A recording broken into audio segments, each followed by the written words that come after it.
మీనాకి పెద్ద పూల ఆర్డర్ ఇప్పించి మోసం చెయ్యాలని చూసిన చింతామణికి బుద్ధి చెప్పిన మీనా అసలు ఇదంతా ఎలా జరగబోతుంది? చింతామణి మీనాని ఎలా మోసం చెయ్యాలనుకుంది? ఆ మోసం మీనా ఎలా పసిగట్టింది, ఎలా బుద్ధి చెప్పింది అనేది ఈ వీడియోలో తెలుసుకుందాం. వీడియో నచ్చితే తప్పకుండా లైక్ చేయండి. గుండె నిండా గుడిగంటల్లో ఏం జరగబోతుందో ముందుగానే మీరు తెలుసుకోవాలనుకుంటే తప్పకుండా మా ఛానల్ని సబ్స్క్రైబ్ చేసుకొని పక్కనే ఉన్న గంట సింబల్పై ఆలని క్లిక్ చేయండి. బాలు, రవి, మనోజ్ టెర్రస్ మీద ముగ్గురు కూడా మాట్లాడుకుంటూ ఉంటారు. ఇక మనోజు రవితో ఇలా అంటాడు, రే రవి, శృతి వాళ్ళింటికి ఒక్కగానొక్క కూతురు, వాళ్ళ ఆస్తి మొత్తానికి తనే ఏకైక వారసురాలు. అలాంటప్పుడు మీ అత్తగారు డబ్బుతో నువ్వు ఒక రెస్టారెంట్ పెట్టుకోవచ్చు కదరా, ఎందుకు ఆలోచిస్తున్నావు నువ్వు? అయినా ఇక్కడ చెప్పు కింద పని చేయడం కన్నా రెస్టారెంట్ ఓనర్గా ఉండాలని నీకు అనిపించడం లేదా? అలా వంటవాడిగా పొగలో ఎన్ని రోజులని కష్టపడతావో, చక్కగా మీ అత్తగారికి కోట్ల ఆస్తుంది, నిన్ను నెత్తిన పెట్టుకుని చూసుకుంటారు, కొత్త రెస్టారెంట్ కూడా కట్టిస్తానంటున్నారు. అయినా ఎందుకురా నువ్వు ఇలా మాట్లాడుతున్నావు, ఇలా చేస్తున్నావు అని మనోజ్ అయితే రవితో మాట్లాడుతూ ఉంటాడు. అప్పుడే రవి, చూడ్రా, నేనేమి నీకులాగా అత్తగారి సొమ్ముకి ఆశపడేవాణ్ణి కాదు. నాకంటూ ఒక ఆత్మగౌరవం ఉంది. నాకు నా కాళ్ళ మీద నిలబడాలి. నా కష్టార్జితంతోనే నేను పై స్థాయికి రావాలి. ఇంత కష్టపడి పైకి వచ్చాను అని నలుగురు కూడా చెప్పుకోవాలి తప్ప అత్తగారి సొమ్ముతో పైకి వచ్చాడని చెప్పుకోవడం నాకు ఇష్టం ఉండదు. అందుకని నాకు నేనుగానే రెస్టారెంట్ని పెట్టుకొని పైకి వస్తాను అని చెప్తూ ఉంటాడు రవి. అప్పుడు ఇక పక్కనే ఉన్న బాలు, రే, అలా అర్థమయ్యేలా చెప్పరా, వీడికిలాగా అందరూ కూడా ఆత్మవిశ్వాసం లేకుండా ఉంటారని అనుకుంటున్నాడు. ఆత్మగౌరవం అంటే ఏంటో కొంచెం ఇంగ్లీష్లో వీడికి అర్థమయ్యేలా చెప్పావు. అయినా వీడికేం అర్థమవుతుందిలే, నువ్వు ఇంగ్లీష్లో చెప్పినా తెలుగు భాషలో చెప్పినా వీడు మాత్రం మారడు. మారేవాడైతే ఆ రోజు నాన్న డబ్బులు కొట్టేశాడు, ఆ రోజే మారేవాడు. ఆ తర్వాత నాన్న డబ్బులు తిరిగి వచ్చినా కూడా ఇవ్వకుండా బిజినెస్ పెట్టుకొని మామగారు ఇచ్చారంటూ మొగుడు పెళ్ళం ఇద్దరు కూడా మోసం చేశారు. ఇలాంటి వాడికి ఇంకా ఎప్పటికీ కూడా బుద్ధి రాదు. పెళ్ళం ఆస్తి మీద బ్రతికి పై స్థాయికి రావాలనుకున్నవాడు ఎప్పుడు కూడా బాగుపడడ్రా అని మనోజ్ని తిడుతూ ఉంటాడు బాలు. అలా వాళ్ళ ముగ్గురు మధ్య డిస్కషన్ జరుగుతుంది. ఇక బాలు అయితే మనోజ్ నోరెత్తకుండా బాలు తిడుతూనే ఉంటాడు మనోజ్ని. తర్వాత కింద వంటగదిలో తోటికోడళ్ళు ముగ్గురు, శృతి, రోహిణి, మీనా ముగ్గురు కూడా మాట్లాడుకుంటూ ఉంటారు. నేను ఒక్కగానొక్క కూతుర్ని మా అమ్మ వాళ్ళకి, అసలు రవి ఎందుకో ఇలా ప్రవర్తిస్తాడు, వాళ్ళ దగ్గర డబ్బులు తీసుకొని రెస్టారెంట్ పెట్టుకుంటే తప్పేముంది చెప్పు రోహిణి, నువ్వే అని శృతి అడుగుతుంది. నువ్వు చెప్పింది కూడా కరెక్టే శృతి, నువ్వు ఒక్కగానొక్క కూతురువి, మరి రవి ఎందుకు ఇలా చేస్తున్నాడో అర్థం కావడం లేదు. కానీ రవి చక్కగా డబ్బులు తీసుకొని రెస్టారెంట్ పెట్టుకోవచ్చు, తనకి చాలాగా బెనిఫిట్ ఉంది నీ వల్ల అని అంటూ ఉంటుంది. అప్పుడు ఇక రోహిణి, మీనా నువ్వేమంటావని శృతి అడగడంతో నేను మాత్రం రవి తరపునే మాట్లాడతాను. ఎందుకంటే ఆత్మగౌరవం ఉన్నవాళ్ళు ఎవ్వరూ కూడా పరాయి వాళ్ళ సొమ్ముకి ఆశపడాలని చూడరు, పరాయి వాళ్ళ సొమ్ముతో పైకి రావాలని అనుకోరు. నేను ఎవరిని ఉద్దేశించి మాట అనడం లేదు, నాకు కలిగిన భావాన్ని నేను చెప్తున్నాను అంతే అని మీనా అయితే చెప్తుంది. రవి తన కాళ్ళ మీద తను నిలబడి సంపాదించాలనుకుంటున్నాడు. రేపటి రోజున మీ అమ్మ వాళ్ళ దగ్గర డబ్బులు తీసుకొని తను రెస్టారెంట్ పెట్టి నీకేదైనా పై స్థాయికి వచ్చి ఏదన్నా గిఫ్ట్ కొన్నా ఇదంతా కూడా మా నాన్న వాళ్ళే వచ్చింది, వాళ్ళు రెస్టారెంట్ పెట్టించడం వల్లే పై స్థాయికి వచ్చావని ముందు నువ్వే అంటావు, తర్వాత బయట వాళ్ళు కూడా అలాగే అంటారు. రవికి అలాంటి మాటలు ఇష్టం ఉండదు కాబట్టి తను డబ్బులు తీసుకోవడం లేదు అని మీనా అయితే చెప్తుంది. అంతలో మీనా చెప్పిన సమాధానానికి శృతి విసుక్కుంటూ ఆత్మగౌరవాన్ని చూస్తూ ఉంటే జీవితాంతం అలా వంటగదిలో మగ్గిపోతూనే ఉంటాడు అంటూ తిట్టుకుంటూ వెళ్ళిపోతుంది. శృతి అలా వెళ్ళిపోవడంతో ఇక మీనా కూడా డల్ అవుతుంది. ఇంతలో బాలు వస్తాడు. జరిగిందంతా మీనా బాలుకి చెప్పడంతో పైన కూడా ఇదే డిస్కషన్ జరిగింది. ఆ మనోజ్ గడికి బాగా బుద్ధి చెప్పాను, కానీ రవి నువ్వు మా అన్నట్టే అక్కడ తన కాళ్ళ మీద తను నిలబడి పైకి వస్తానని చెప్పాడు. నువ్వేమీ అస్సలు కూడా దీని గురించి ఆలోచించుకో, బాధపడుకో అని బాలు అయితే మీనాకే సర్ది చెప్తాడు. ఉదయం అవుతుంది. ఒక డెకరేషన్ ఉందని దాని గురించి మాట్లాడాలని మీనాకి ఫోన్ రావడంతో మీనా అయితే అక్కడికి వెళ్తుంది. వెళ్ళిన తర్వాత అది చాలా పెద్ద ఆర్డరు. అప్పుడు ఇక మీనాకి అతను చెప్తూ ఉంటాడు, మీ డెకరేషన్లన్నీ కూడా నచ్చి మీకు మళ్ళీ ఈ ఆర్డర్ ఇవ్వాలని అనుకుంటున్నాము. ఈ ఆర్డర్ మొత్తం 2 లక్షలు. ఇదిగో అడ్వాన్స్ కూడా 50,000 ఇస్తున్నారు. నేను పెళ్లి వాళ్ళతో మాట్లాడాను. మొత్తం 2 లక్షలకి ఒప్పించాను. దాంట్లో మేము ఈ ఆర్డర్ తీసుకొచ్చినందుకు 50,000 తీసుకుంటాము. 1,50,000 మీకు అని మీనాతో చెప్తూ ఉంటాడు. అప్పుడు ఇక మీనా ఆలోచిస్తూ ఉంటుంది. సార్ అది కొంచెం అని అంటూ ఉంటే, చేతికొచ్చిన అవకాశాన్ని వదులుకోకూడదమ్మా అని అతను చెప్తూ ఉంటాడు. సరే సార్ అలాగే.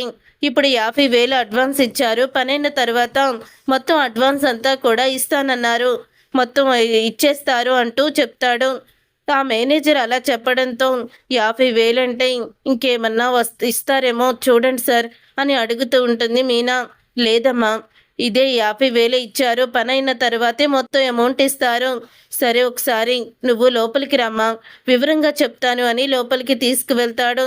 వెళ్ళిన తర్వాత అప్పుడే ఇక మీనాని ఒక పేపర్ మీద సంతకం పెట్టమంటాడు. ఇది మనిద్దరి మధ్య ఉండే అగ్రిమెంటు. నీకు నేను అడ్వాన్స్ ఇచ్చినట్టు సంతకం పెట్టు అని చెప్తూ ఉంటాడు మీనాని. అప్పుడు ఇక మీనా, ఏంటి సార్ ఇవన్నీ అంటే, ఫార్మాలిటీస్ అమ్మా తప్పవు అని చెప్తూ ఉంటాడు.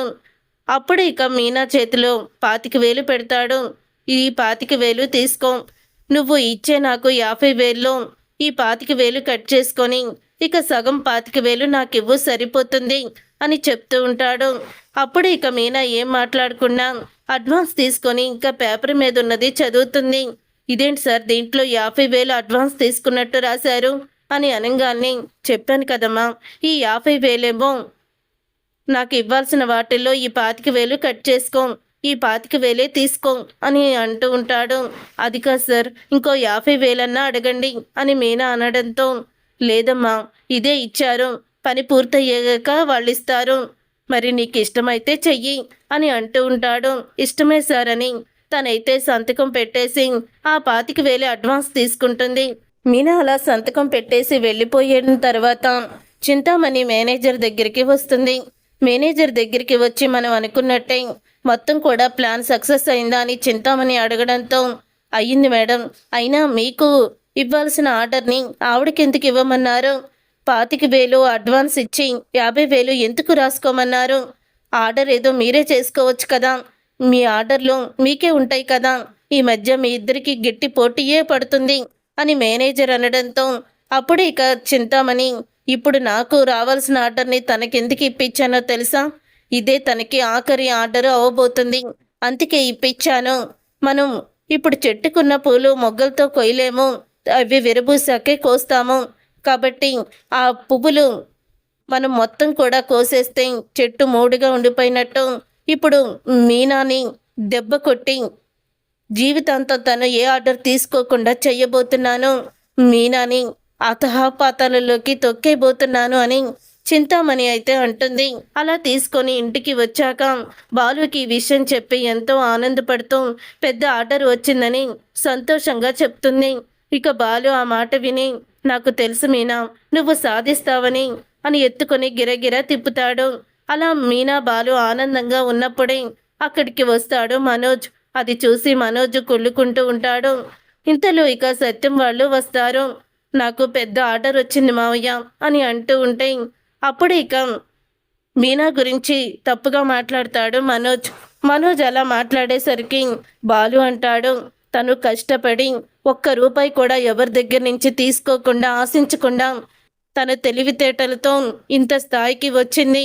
నా భార్య గురించి తప్పుగా మాట్లాడావంటే మాత్రం నిన్ను క్షమించను అని అంటూ ఉంటాడు మనోజ్. అప్పుడు ఇక సత్యం అయితే ఇలా అంటాడు, నువ్వు ప్రతిరోజు ఇలాగే పెద్ద పెద్ద ఆర్డర్లు తెచ్చుకొని పై స్థాయికి రావాలమ్మా అని పొగుడుతూ ఉంటే, మీ ఆశీర్వాదం ఉంటే నేను ఇంకా పై స్థాయికి వస్తాను మావయ్య అంటూ మీనా కూడా చెప్తుంది. మీనా అలా అన్న తర్వాత, సత్యం నా ఆశీస్సులు నీకెప్పుడు ఉంటాయమ్మా, నా ఆశీస్సులు నీకెప్పుడు కూడా నేను ఇస్తూనే ఉంటాను అని చెప్తాడు సత్యం. అయినా అసలు ఈ పెద్ద ఆర్డర్ వచ్చిందని సంతోషపడుతుంది, కానీ దాన్ని పూర్తి చెయ్యాలి కదా అని ప్రభావతి అనడంతో అప్పుడే బాలు, చూడు మీనా, ఈసారి నువ్వు ఆర్డర్కి వెళ్ళేటప్పుడు ఎవరైనా కాళ్ళు నొప్పి, చెవి నొప్పి, కాలు నొప్పి, గొంతు నొప్పి, కళ్ళు తిరిగి పడిపోతాను, నేను ఆ పైకి పోతాను అన్నా కూడా సరే, నువ్వు వదిలేసే వెళ్ళు. వాళ్ళ మీద జాలిపడి నువ్వు ఉన్నావంటే నీ ఆర్డర్ని చెడగొట్టడానికి చూస్తారు అని బాలు అనడంతో అప్పుడే ఇక ప్రభావతి అయితే ఇక గదిలోకి వెళ్ళిపోతుంది తిట్టుకుంటూ. ఇంతలో చింతామణి అయితే ఫోన్ చేస్తుంది. ఇక చింతామణి ఫోన్ చేసి అంటూ ఉంటుంది ప్రభావతితో, ఇంట్లో వాళ్ళందరూ చాలా హ్యాపీగా ఉన్నట్టున్నారే అని చింతామణి అనడంతో, అవును, మీనాకి పెద్ద ఆర్డర్ వచ్చిందంట, అందుకని మురిసిపోతున్నారు అని ప్రభావతి తిట్టుకుంటూ మాట్లాడుతుంది. ఆర్డర్ మీనాకి ఇప్పించింది నేనే అని అంటూ ఉంటే, అవునా, అయినా మీనాని అనగదొక్కాలి, నా వ్యాపారాన్ని, నా బిజినెస్ని దెబ్బ కొడుతుందని చెప్పి ఇప్పుడు మొత్తం నువ్వే ఇప్పించావా అని అడుగుతూ ఉంటుంది చింతామణిని. అప్పుడే చింతామణి, ఇప్పుడు ఈ ఒక్క ఆర్డర్తోనే ఇక మీనా కథ సమాప్తం అయిపోతుంది. ఇక మీనా ఇక ఎటువంటి ఆర్డర్లు తీసుకోలేదు.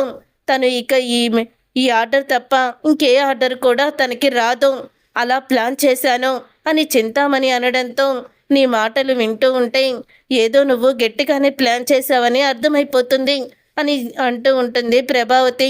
చూసారుగా ఫ్రెండ్స్, రాబోయే కథలో ఖచ్చితంగా ఇలాగే జరగబోతుంది. మరి చింతామణి వేసిన ప్లాన్ని మీనా ఎలా తిప్పి కొట్టబోతుందో, ఏం జరగబోతుంది అనేది రాబోయే కథలో తెలుసుకుందాం. ఈ వీడియో మీకు నచ్చితే తప్పకుండా లైక్ చేసి ఛానల్ని సబ్స్క్రైబ్ చేసుకొని పక్కనే ఉన్న గంట సింబల్పై ఆల్ అని క్లిక్ చేయండి.